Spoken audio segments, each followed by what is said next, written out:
What is up, you guys, and welcome back to another episode of The Tea with Tina. Today's episode is gonna be probably a longer one for my YouTube people. I may have to upload this video in two parts depending on how long it is. I actually wrote down a lot of my thoughts about this particular topic and it was very lengthy, so I don't know how long it's gonna take me to get through it. This is a topic that I could talk about for hours because I'm very passionate about it, and that is hormone related, and it's about the thyroid. So it's about how to lose weight when you have Hashimoto'S or low thyroid or hypothyroidism, and just a little bit of information about how to get properly diagnosed. I've done so much research, and I think in another life I would be an endocrinologist because I find hormones fascinating, how they affect our body, how they can change, how everybody's so different. And like literally it's amazing how much of your everyday life gets thrown off if your hormones are thrown off. Because as someone who has PCOS, polycystic ovarian syndrome, and now Hashimoto's and hypothyroidism, my hormones are just out of whack. But I got put on some meds and I feel a lot better. I feel a lot more normal, and it's like a miracle. So let's dive into that though. So some tea on thyroid stuff, and I have a lot of notes, that's why you're going to see me looking over if you're watching on YouTube. If you enjoy this kind of stuff, feel free to subscribe. Hit the subscribe button below for more video podcasts. I post other stuff too, but mainly video podcasts, so you get to see me and my plants because I am a plant mom in the background. I have a lot of lovely plants. Occasionally you'll see Banks as well, my black cat, when he feels needy and wants to make his self known. Okay, but anyways, let's get started. So again, I kind of word vomited in a notes app of my phone and on my laptop, and we will see kind of where this goes. Okay, so the first thing of losing weight with Hashimoto's and low thyroid hypothyroidism is you have to get diagnosed, because if you feel like you're struggling to lose weight, for most people it's probably going to be something else. Like, you may not be eating properly. You could be under eating, overeating, not working out consistently. You're just not consistent with your habits. You're stressed out, whatever. Usually it's that. But there are a good percentage of people that it could be their hormones, because you could be trying everything, spinning your wheels, and it's not working. This is for you, okay? But we need to make sure you're properly diagnosed. We can't just guess and say that you have something without testing, because that's just like a shot in the dark, right? So let me just read off some of the symptoms of, low thyroid, hypothyroidism, okay? This is a big list. So cold intolerance, so you get cold all the time. I'll kind of chime in if I had those things. Yes, I have been cold my entire life. My hands would be ice cold. I would wear a jacket if it's 70 degrees out. My feet could never warm up. I will say, since being on thyroid meds, I am more of a normal body temperature, but I still get a little cold sometimes. Also, I had a hard time getting to room temperature. I always said I was cold-blooded, but like if I got in the shower and I was really warm, I would have a hard time cooling down. So that is another thyroid thing. Or if I was really cold, it would take a lot to actually warm up. So that's another thing, is not necessarily the cold intolerance by itself, but your body kind of regulating temperature in general, okay? Fatigue, definitely. Like, as a fitness trainer who tries to live healthy habits, I was getting at least 8 hours of sleep a night. I was maxed out on caffeine. I'm like, what? Like, I literally felt like I just ran a marathon, and the exhaustion is such a different feeling than being tired, because I can handle being tired. Being exhausted, there's just like, your body can't even function. It's just, you don't know unless you have it. So if you feel like you have it, you probably do, as far as the fatigue goes. Dry skin and hair, I never really had this one too much.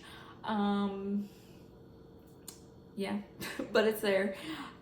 Forgetfulness, oh God, it got bad the last 6 months or so. That's the thing when we dive a little bit deeper into thyroid, is that it can happen gradually over time. It might happen over months and months and months and years, or it can kind of start to progress and then all of a sudden it like just gets worse, like in a matter of a month or two.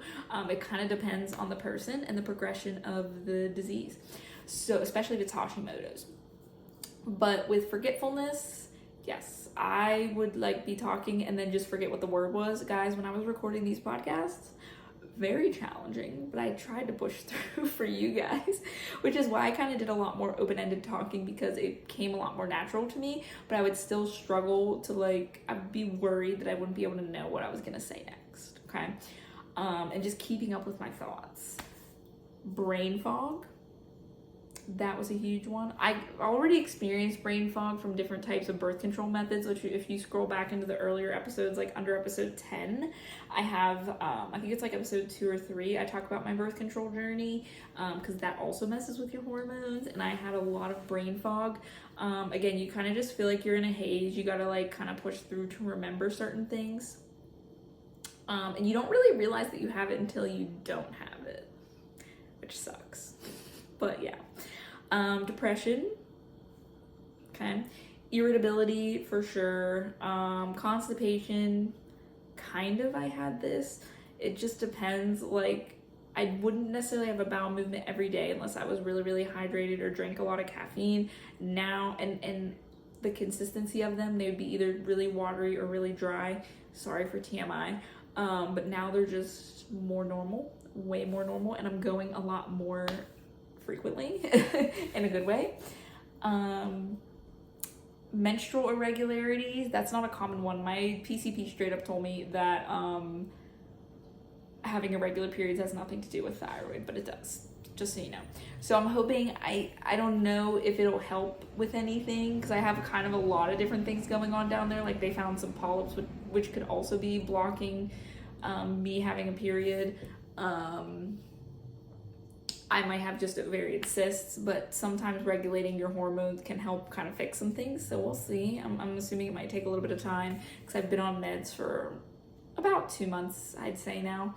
But yeah, if you have irregular menstrual periods, that could be something. My mom actually got diagnosed with hypothyroidism when she didn't have a period for a whole year. So yeah. Fertility problems, that kind of goes with the menstrual irregularities. A lot of the times they will test you. Something that really annoys me about this is if you're trying to conceive, which again, we'll get into this a little bit later with the optimal thyroid levels, they'll want you in the optimal thyroid range, not the normal range, because the normal range is a little bit wider, but many people still have issues in the normal range. The optimal range for thyroid stimulating hormone, TSH, which they test for through blood work, is 0.5 to 2. So they'll try to get you into that range if you're trying to conceive. And I'm like, why can't we get into that range if we're just normal human beings? Like, why do I have to be trying to have a baby, you know? Because the risk of miscarriage is higher above that range. So if the risk of miscarriage is higher above that range, I mean, I'm sure it's probably just not safe for a normal person to be at anyways, right? So that really frustrates me. Like, I hate that women finally get attention when they're trying to have a baby. Like, why can we not feel good? Like, just living and being. That's a whole nother topic for another time. But yeah, so that's another one. Yellowing of the skin, never had this. Hair loss, I shed a lot, but I never necessarily get hair thinning. So I don't know, I've seen the hair loss and the actual thinning be a thing, but for me, it's just, I just have a lot of shedding. Brittle nails, maybe a little bit for me, it just kind of depended, but mine would get a little flaky every now and then.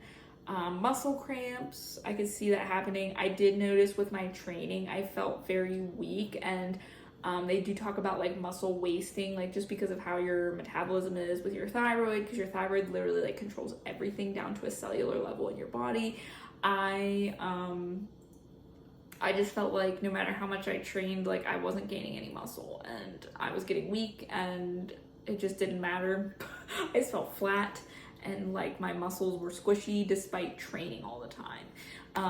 So yeah, I'm dealing with an injury right now, so I'm not really in a regular routine, but I definitely feel a lot better and a lot healthier doing less, and I can't wait to see what happens when I start to add in more movement. Let's see. Low libido, I can see this being a thing. I don't know if I've never ever really experienced it. I'm kind of like go with the flow. Puffiness in the hands and face. Oh yes, definitely puffy. I always felt puffy and watery. After getting on meds, I feel a lot more like normal, like just like lean, like I can see lines and things. Like before, despite being a smaller human, I feel like I was so puffy and inflamed. Like I could never see muscle definition on my body. It would take a lot because my skin felt puffy, even if I wasn't inherently holding on to fat. It was the weirdest thing ever. Thyroid meds helped with that. Difficulty losing weight. Again, I feel like me being a fitness trainer and doing a lot of healthy habits helped keep a lot of my symptoms at bay, but I definitely felt like I had to work 10 times harder than the average person just to see results. And weight gain, because naturally your body's going to slow down, so you're going to be gaining weight, which kind of brought about this episode topic of how do we lose weight if we find out that we have a thyroid issue or a potential thyroid issue. Okay, so those are some of the side effects, and there's actually a lot more weird, odd ones you could research, but if you have any of these, it's worth getting tested. Your doctor's probably going to test you for TSH, and sometimes if they're really good, they'll test you for T4. But there is some more tests to get, and I'll give you some resources of where to look into that. Also, something important to note is that hypothyroidism is also more prevalent in women than men. It's considered, well, Hashimoto'S is considered the autoimmune condition, and women tend to get autoimmune conditions more than men. My guess would be the hormones and the more fluctuation of hormones, that maybe we're more prone to getting imbalances. Men have a little bit more of a stable hormone profile, so maybe they're less prone to getting it. That's just a guess. But it's important to note that untreated hypothyroidism can lead to all sorts of things like elevated levels of LDL cholesterol, heart problems, peripheral neuropathy, nerve damage, usually in the legs, infertility, frequent miscarriages, and birth defects. A lot more other stuff too. It's kind of like PCOS. Like if you don't get it under control, it can lead to diabetes, heart issues. So it may not affect you right now, but months and months and years down the road, it can. So it's good to get it under control when you can. And then something else, when I was doing some research, important to relate on the weight loss side of things, is that untreated thyroid issues can reduce the number of calories their bodies burn in a typical day by more than 300. So your basal metabolic rate, your natural kind of like at rest, can be lower than the average person. This happens with PCOS as well. Just because your body's downregulated, it can't make the proper hormones that it needs to work efficiently. So it's kind of operating on this lower scale. You're conserving energy, and it's going to make weight loss a lot harder. Imagine if you're like, you have to eat 300 less calories just to maintain, and maybe you're at 1500, and that's why you have to resort to a 1200 calorie deficit. And I'm actually in the 1200 calorie or less subreddit. Not necessarily because I support it, but one, they have some interesting meal ideas, and two, unfortunately, there are people in there that most of them have some sort of autoimmune condition like PCOS, where they have to eat less to truly burn. And there are some ways to get out of it, which again, we're going to kind of go over, but it's sad that, they're kind of experiencing that, right? Now, okay. Let me explain the difference between hypothyroidism and Hashimoto'S, okay? Because they're actually two different things. Hypothyroidism is characterized as low TSH, thyroid stimulating hormone. However, there is some controversy as to what normal level TSHs are, right? We were kind of talking about that. In the medical field, normal levels are between 0.5 and as high as 4.5. I've actually even seen 5.0. Kind of depends on what region you're at and what the doctor believes. Subclinical hyperthyroidism, think of it more so as like pre-diabetes, but with thyroid stuff, is considered 4.6 to 10. So usually doctors will finally treat hypothyroidism once you are over 10. Okay. The reason they do this, based off of the research and medical journals that I've read, is that typically when your TSH is 10 and over, that's when you are at a higher risk of like heart problems and developing all those things that we were talking about with like the LDL cholesterol, infertility, things like that. Typically when it's below 10, you're not going to experience that. But what a lot of doctors neglect is that many patients are symptomatic even when they're in the normal range, and they should be treated, or at least attempt to be treated if they're feeling symptoms, because then they could be relieved of these symptoms. Even though they may not necessarily be life-threatening, they certainly affect your quality of life. Like mine was inhibiting my ability to do my job properly. I'm trying to run a business and work out and be a fitness trainer, and like I barely had enough energy to get out of bed in the morning. Okay. So that's just inhumane in my opinion. And that's where a lot of the medical field goes wrong, which I try to fill the gap with, is with health at least, is that they will treat a medical issue, but they fail to look at quality of life. They don't really look at like what the patient is experiencing, even though it may not necessarily be life-threatening. If they're still experiencing discomfort or fatigue, whatever, even if blood work is normal, you know, they still don't look at that. And I hope that that changes in the future. But my suggestion to you is, if you like, the ideal range where people feel normal that are on thyroid meds and get treated properly is actually 0.5 to 2. So if you are outside of that range and you are symptomatic, or even like thyroid problems run in your family, which was the case for me, which is why I was more on top of things, definitely see an endocrinologist. Depending on the endocrinologist, I actually had a really good endocrinologist that she specifically said that any level above the optimal range, and you're symptomatic, it should be treated and considered as subclinical hypothyroidism, and it should be investigated to try treatment, right? So I think that's a great way of looking at things. So hopefully you can find a doctor like that. But it should be investigated because you are symptomatic and everybody's different. We're not like all the same. It's not like, oh, well, you know, the normal level is 4.5 and you're 4.4, so you should be good. If you're high normal or low normal, I think it deserves to be investigated at least, just to see what's going on, because like I said, we're not all the same. For me, my thyroid level was, I think, 5.7 up to like 6 or 7 at its highest, because I tested over a couple month period. Right now, well, I don't know with my new medication, but I was at 4.8, so like pretty close borderline. You think it's not that high. Well, I was on 25 micrograms of levothyroxine, and I took that for 6 weeks, and my numbers didn't even budge.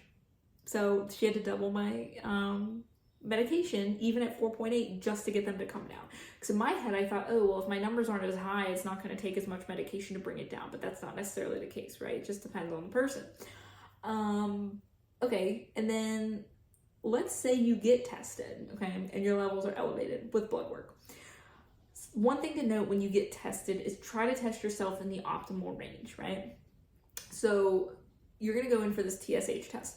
The best time is first thing in the morning, because that's when thyroid levels will naturally be highest, so you can kind of get your natural high-end range.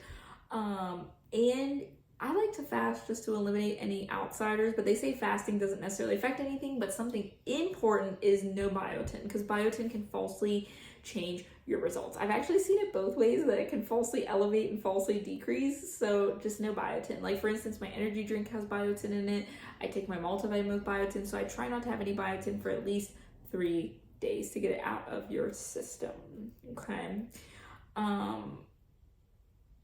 Now, as far as testing, something I want to touch on is that most doctors will prescribe TSH and T4, and they're going to do a wait and see approach if your levels come back elevated. So this is kind of like your first line of defense. You go to your PCP, they order the thyroid test, they order the T4 test, you get tested, you're kind of slightly elevated. They're going to say, you know, let's check back in 3 months, and they're going to retest it. Maybe they'll do that again just to see, are the numbers staying the same? Are they elevating? Are we catching it mid, like in the process of your hormones going up? You know, that's what the point of that is. But let's say you're not satisfied with that. I would recommend going through Ulta Labs. I'll link it in the description box below. Ulta Labs, you can buy your own blood work, which is what I did, because I was tested maybe 3 or 4 times. My levels were kind of all over the place. They were actually getting higher despite me trying to combat it with like natural remedies. Natural remedies and trying to be healthier, reduce stress, all that fun stuff, get more sleep. I did everything, and they still kept coming up. So I got frustrated, and I got the blood work. I ordered a full thyroid panel. It was $108, so that's with a blood draw fee. I took it to my local blood work place, which was Quest. I got that done, and I signed a waiver to allow my doctor to see it, but if you want to keep it just for your own results, you can. And wouldn't you know it, my antibodies were high. My Hashimoto'S antibodies were high. So that means that my thyroid antibodies were high, which is indicative of Hashimoto'S. Like they were like 900 and the normal level's like 1 or 9 or something crazy like that. So that meant I had a high level of inflammation, a high level of thyroid antibodies, which means my immune system was attacking my thyroid, because we were again trying to distinguish the difference between hypothyroidism and Hashimoto's. Hypothyroidism is just elevated thyroid stimulating hormone, but necessarily because your body's trying to produce this hormone, but it's not absorbing it properly for whatever reason, so it has to keep producing more and more and more to try to keep up, so that's why your body feels exhausted. Hashimoto's is that autoimmune response where one day your body's just like, yep, your thyroid is an enemy, so let's attack it. And it kind of eats away at your thyroid, which then reduces the ability for it to do its job, which then elevates your TSH because it's trying to produce more and more and more to keep up with the functions, but it can't do its job. Okay. Usually in the USA, the number one reason of hypothyroidism is Hashimoto's. And I think with Hashimoto's, it's important to treat it more with an anti-inflammatory type natural protocol on top of medication to get things under control and prevent further damage of your thyroid. Some people claim that they can actually reverse it, depending. I don't know. I've read instances of it. I'm not trying to necessarily reverse it. That'd be cool if it happens, but I'm perfectly fine being on medication. And pairing it obviously with a healthy lifestyle.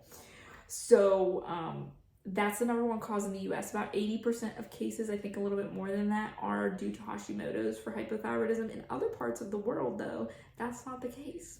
I would argue, this is just a theory, that Hashimoto's is prevalent in the US because of a lot of the probably pesticides, additives used in food, chemicals, things that are banned in other countries we don't ban, and they're endocrine disruptors and they mess with our hormones, and it just, yeah, that's why we get it.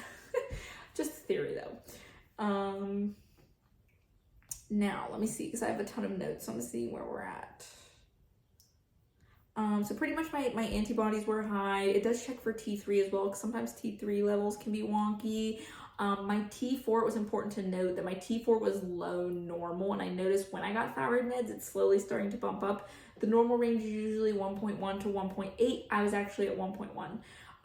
With the 25 micrograms, I got up to 1.3 because I started to feel a little bit better, but I'd imagine the higher end of the spectrum, people tend to feel better. So also something worth noting. After I kind of got this done, I made my own appointment for the endocrinologist to meet with her, and I showed her my levels, and she was kind of like, yeah, yep, probably Hashimoto's. You definitely have Hashimoto's, so let's try some meds and see what happens and see where your levels go. And that's kind of what happened. And some of it is a little bit of trial and error, because sometimes, even if you have those borderline levels and you feel like crap and you're symptomatic, it's not always your thyroid directly.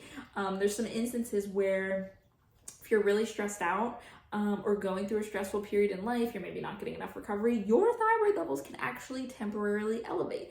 But if you have a healthy thyroid, they'll naturally come back down into normal levels, which is why a lot of the times the doctors do a wait and see approach, which is really frustrating from, a human standpoint. It sucks that you have to wait, but I can see why they do it in that case. So that's one thing. And then another thing is that you can actually be deficient in a lot of minerals. And sometimes this could be because of your thyroid, but sometimes if you're deficient in certain minerals and nutrients, your thyroid isn't going to work as it should. So if you address the deficiencies, a lot of the times you can get your thyroid function back up, and you can kind of eliminate those feelings that you're having. Stuff like low iron, vitamin D, selenium, there's some different ones, and it's best, again, to test, don't guess.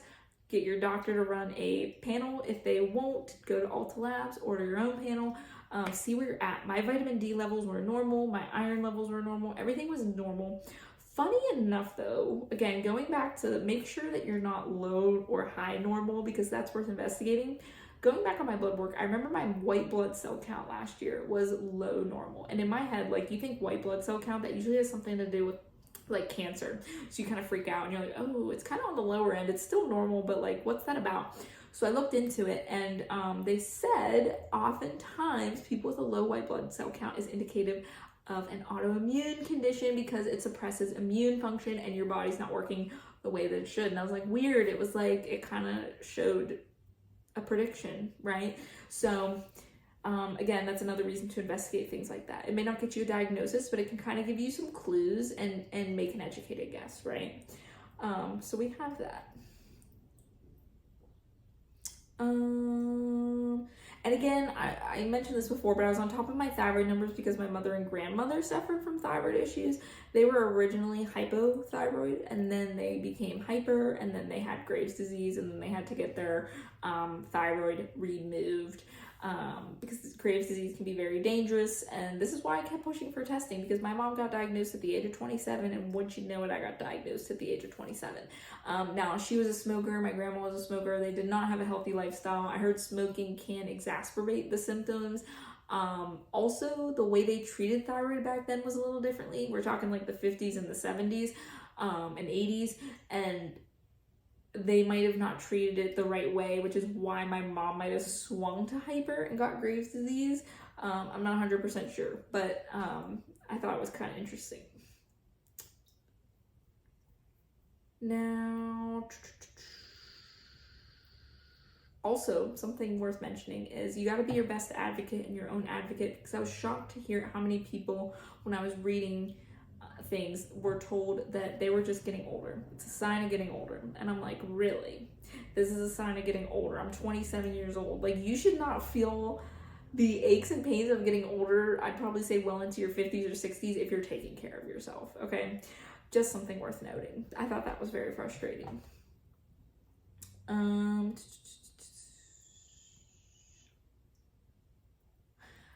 Okay, so now let's say that you did everything I just said. You got blood work through your doctor. Then you kind of tested your own full panel. Then you got some nutrient deficiencies and whatever. It's concluding that you have some sort of thyroid problem, and maybe you addressed all your nutrient deficiencies. A lot of the information that I get for lifestyle and about the thyroid, I get from Isabella Wentz. I highly recommend checking her out. She has a book, Hashimoto'S Protocol. She has a couple other books. Her website is a great resource of information. Her Instagram, Isabella Wentz. Again, I'll link her in the description box as well. She has some really good information about, she's a pharmacist, so she has a nice balance between using the medical field, and she supports medication, but she also likes, living a healthy lifestyle and using food and rest and proper recovery to also supplement that. She had Hashimoto'S and hypothyroidism herself at a young age, early 20s, late 20s, and she got on medication, and she went through all of her protocols, and she's kind of in remission right now. So she's lived it, which also makes it kind of really interesting. And it's funny because she experiences a lot of the same symptoms that I did, and her story was very similar to mine. Now, let's say you get diagnosed. I will say that when I first got diagnosed, and I think it's totally normal, is you feel a lot of anxiety. You feel like you're out of control. You feel like your body's failing you. You're kind of scared. You're like, what's going to happen? Am I going to die? I got to be on medication the rest of my life. But let me tell you, it's a very manageable disease. Besides taking that pill once you find the right dose and, living a healthy lifestyle, which you should anyways, it's manageable. There's some foods you got to avoid, and you got to eat at a certain time to promote optimal absorption of your medication. But other than that, you're going to live a normal life. You're going to feel better, and it's better to get treated than to live with the misery of these symptoms that have been plaguing you. I promise you. And also, I caught my thyroid issues in the early stages, I believe, at least, because my levels weren't super bad. My endocrinologist felt around for my thyroid and things like that, and she said it's fine, there were no nodules.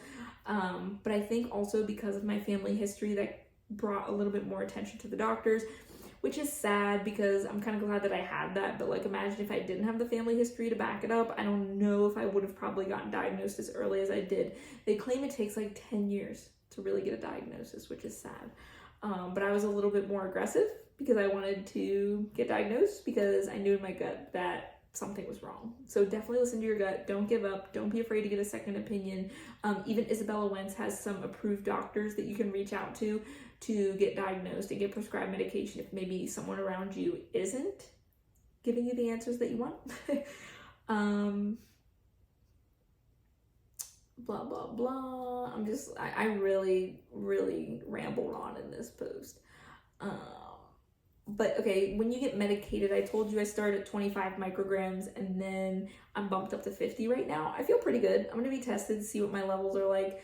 But that's probably the hardest part, is finding your dosage. It'll take some months because you got to be on something for at least 6 to 8 weeks to see, because it takes time to absorb and get those hormones kind of circulating throughout your system. You got to see where you're at. So it is a little bit of trial and error. So it might take 3 to 6 plus months to really settle on a dose that's good for you. And something to remember, if you have Hashimoto's, this can be a progressive disease.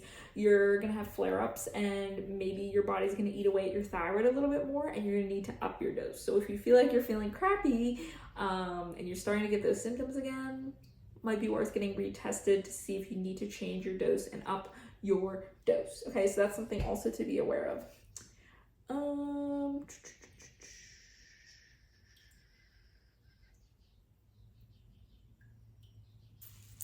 All right, let's just cut to healthy lifestyle tips. So I kind of gave you some information about getting medicated, finding your dose. If you have Hashimoto's or hypothyroidism, I would recommend medication. They do say there's some studies of people that don't need to be on medication forever. I think it's like a third of people or something, like, spontaneously don't need it. My assumption would be those people were maybe stressed out and their thyroid levels were just like messed up for a period of time, and then they kind of went back to normal and their body self-regulated. That's not always the case, but it can happen. So be aware of that. But I do think that if you pair medication, which really it's not medication, even my endocrinologist said this, it's a supplement. You're supplementing your body with the thyroid hormone that it's producing so it doesn't have to work as hard. That's really all it is. But pairing this supplement with a healthy lifestyle, I think, will benefit you greatly. One, you're just going to feel better in general. And two, I think it primes your body to better process the medication and supplement. Better process it and just get better absorption and get things moving better and functioning better, right? So why not? So a couple things, some common diets to try. I would start, because diet would be a good place to start, is you want to look at really reducing inflammation. So less processed foods, more whole foods. I've been really trying to do that, trying to stay away from gluten, and it's really helped out a lot. But some people are a little bit more strict, because a lot of people with Hashimoto's sometimes have gluten intolerance as well. But you may not have that. If you feel like when you eat gluten or dairy or something, you really get bloated, you feel run down, like it really messes with your body, it could be worth looking into. But if you're like me, I think I get maybe a little inflamed from gluten, but I'm not like I could get away with eating it, right? I don't think I need to completely eliminate it from my diet, but I do try to eliminate like 90% of it. But here are some of the options. So the autoimmune diet is a modified paleo diet. The autoimmune protocol diet, or AIP for short, eliminates inflammatory foods and potential allergens: eggs, grains, legumes, dairy, nuts, seeds, nightshades, sugar, and sweeteners, alcohol, and several food additives. Emerging research suggests that following an AIP dietary approach may alleviate symptoms in people with Hashimoto's thyroiditis, an autoimmune disease that attacks the thyroid. Okay. Then there's the anti-inflammatory diet, which, because inflammation can worsen the autoimmune response in people with Hashimoto's thyroiditis, an eating pattern that showcases anti-inflammatory foods can be helpful. The elimination diet, by cutting out certain foods and then slowly reintroducing them, you can quickly get a handle on food sensitivities and intolerances. I would probably first start with the elimination diet if you're curious. That's really the only true way to see, like, by taking it out and then slowly introducing food to see how your body reacts. If something strongly reacts, that's when I'd probably go the anti-inflammatory route, the autoimmune diet route, or some sort of kind of like modified Mediterranean diet. I use the Mediterranean diet as a source, as a base of my diet. I mean, whole foods, fresh veggies, fruits, healthy fats, lots of fish, lean meats, all the good stuff, right? The other stuff gets sprinkled in. So that's kind of recommendations there.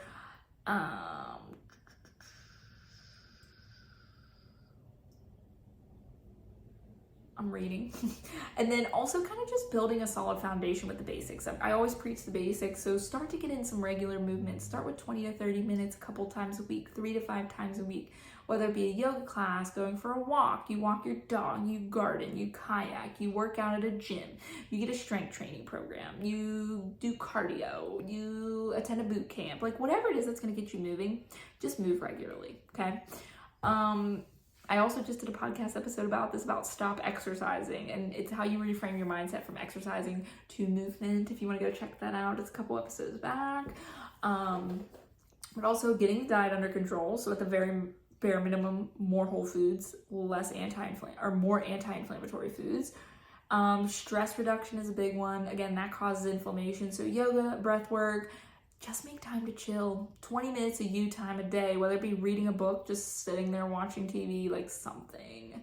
I am very adamant about this. I will stop what I'm doing, even if it's not done, and I will take me time because I know that it makes a better me for the next day. I'm not stealing from future Tina. Stretching is really good. A nice kind of low stress thing, and filling nutrient gaps and staying hydrated. So again, addressing any nutrient deficiencies, getting on a good multivitamin. Shout out to Legion Athletics, code TinaW to save you money and earn double points.